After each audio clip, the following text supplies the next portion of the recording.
Viewers, food and fun টাইমের আরও একটা নতুন এপিসোডে আপনাদের সবাইকে স্বাগতম। এবছর শীতের তীব্রতা যে হারে টর্চার করছে, সেটার প্রতিবাদ স্বরূপ শরীরকে গরম রাখার জন্য একটাই মহা ঔষধ, আর তা হলো হাঁসের মাংস। আজকে আপনাদের সাথে শেয়ার করব বড় বড় করে কাটা নতুন আলু দিয়ে একদম দেশীয় স্বাদের হাঁসের হালকা মাখা মাখা একটা কারি রেসিপি। এই হাঁসটা গ্রাম থেকে এক ছোট ভাই নিয়ে এসেছিল, আর হাঁসটাতে প্রচুর পরিমাণে তেল ছিল। আমি হাঁসের স্কিনটাকে একটু পুড়ে নিব, যাতে স্কিনের উপরে ছোট ছোট পশমগুলো পুড়ে যায়, এবং বড় বড় পশমগুলোকে খুব ভালো করে উঠিয়ে হাঁসটাকে ছোট ছোট পিস করে কেটে নেব। হাঁসের মাংস একটু ছোট ছোট পিস করবেন, তাহলে মাংসটা খেতে দারুণ লাগবে। মূলত ছোট ছোট পিস করলে মেরিনেট করার সময় মশলাগুলো মাংসের গায়ে খুব ভালো করে মিশে যায়, এজন্যই মাংসটা খেতে টেস্ট হয় বেশি। এই হাঁসটা মোটামুটি ভালোই বড় ছিল। হাঁসের ভেতরের ময়লা ফেলে পিস করার পর ওজন মেপে দেখলাম প্রায় 1600 গ্রামের কাছাকাছি। আমার বাসায় যেহেতু মানুষ কম, তাই আমি এতটা পরিমাণে একেবারে রান্না করব না। এখান থেকে অর্ধেকটা মানে 800 গ্রাম পরিমাণের মাংস নিয়েছি আজকে রান্না করার জন্য।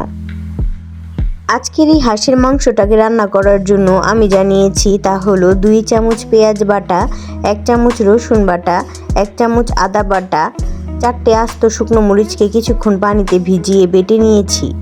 এর সাথে আছে 1 চামচ জিরা বাটা, 1 চামচ লবণ, 1 চামচ হলুদ গুঁড়া, 1 চামচ ধনিয়ার গুঁড়া। এর সাথে বড় বড় 3টে নতুন আলুকে মাঝখান থেকে কেটে নিয়েছি। সাথে 1 কাপ পেঁয়াজ কুচি ও শুকনো গরম মশলা নিয়েছি, 5টা এলাচি, 5-6 টুকরা দারচিনি, 5টা লবঙ্গ আর কিছু গোলমরিচ। এর সাথে লাগবে একটু জায়ফল এবং রান্নার জন্য পরিমাণ মতো তেল। এবার যে পাত্রে মাংসটাকে রান্না করব, সেই পাত্রে মাংসটাকে ম্যারিনেট করে নেব। এর জন্য আমি এই কড়াইটাতে একে একে মাংস, পেঁয়াজ কুচি, বাটা ও গুঁড়া মশলা, আস্ত গরম মশলা সব একসাথে দিয়ে দিব। এর সাথে একটা জায়ফলকে মাঝখান থেকে ভেঙে তার অর্ধেকটা পরিমাণের দিয়ে দিব। এতে করে মাংসটা খুব তাড়াতাড়ি সিদ্ধ হয়ে যাবে। এবার এই কড়াইতে 1/2 কাপ পরিমাণের তেল দিয়ে সবগুলো উপকরণকে হাতের সাহায্যে খুব ভালো করে মাখিয়ে নেব। হাঁসের মাংসকে এভাবে হাতে মেখে ম্যারিনেট করেও রান্না করে দেখেছি, আবার মশলাগুলোকে চুলায় কষিয়ে তারপর মাংস দিয়েও রান্না করে দেখেছি। টেস্ট কিন্তু আমার কাছে মনে হয় এভাবেই বেশি আসে। তাই আমার মতে আপনারাও হাঁসের মাংসকে এভাবে মেখে তারপর কষিয়ে রান্না করবেন। এবার কাঁচামরিচগুলোকে মাঝখান থেকে ভেঙে সেগুলোকেও মাংসের সাথে ভালো করে মিশিয়ে একটা ঢাকনা দিয়ে ঢেকে 1 ঘন্টার জন্য ম্যারিনেট হতে রেখে দিব। এবার 1 ঘন্টা পর চুলার আঁচ সর্বোচ্চ বাড়িয়ে কড়াইটাকে সরাসরি চুলার উপর বসিয়ে দিব।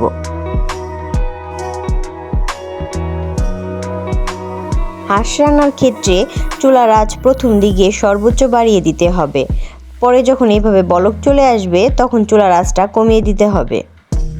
এতে করে সব কিছুর যে কাঁচা গন্ধটা সেটা তাড়াতাড়ি চলে যাবে। আমার বর হাঁসের মাংসে আস্ত রসুন খুব পছন্দ করে, তাই 3টা রসুনকে নিয়ে মুখের অংশটাকে ভালো করে পরিষ্কার করে মাংসে দিয়ে দিব। নর্মালি হাঁসের মাংস বা খাসির মাংস আমার সাদা ভাতের সাথে খেতেই বেশি পছন্দ, কিন্তু আজকে আমার বর বলল যে হাঁসের মাংসটা পোলাও দিয়ে খাবে, তাই আমি পাশের চুলায় একটু পোলাও বসিয়ে দিলাম। পোলাও রান্না করতে আমরা কম বেশি সবাই পারি, তাই আমি আর আলাদা করে এর ডিটেলস দিলাম না। তবে আপনারা যদি চান কমেন্টে জানাবেন, আমি পোলাওর একটা আলাদা ভিডিও দিয়ে দিব।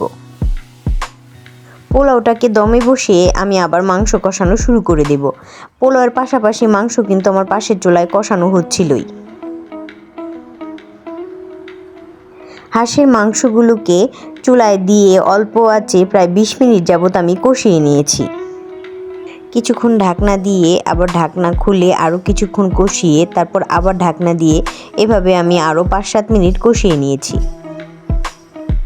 এবার ঢাকনা উঠিয়ে কেটে রাখা নতুন আলুগুলোকে মাংসের মধ্যে দিয়ে তারপর মাংসর সাথে খুব ভালো করে মিশিয়ে আরও প্রায় 4-5 মিনিট মাংসটাকে কষিয়ে নেব।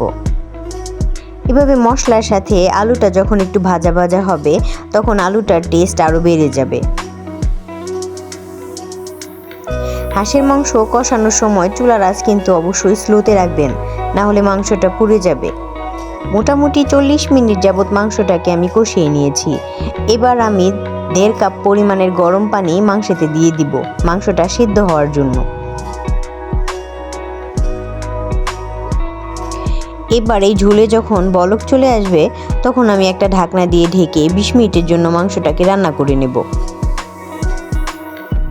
এখন আমি গরম মশলার একটা পেস্ট বানাবো। এর জন্য 2 টুকরা দারচিনি, 2টা এলাচি, 2টা লবঙ্গ ও কিছু গোলমরিচকে পাটায় বেটে একটা মসৃণ পেস্ট বানিয়ে নেব। 20 মিনিট পর ঢাকনা খুলে আমি মাংসের মধ্যে কয়েকটা কাঁচামরিচ মাঝখান থেকে চিড়ে এবং হাফ চামচ লবণ দিয়ে দিব।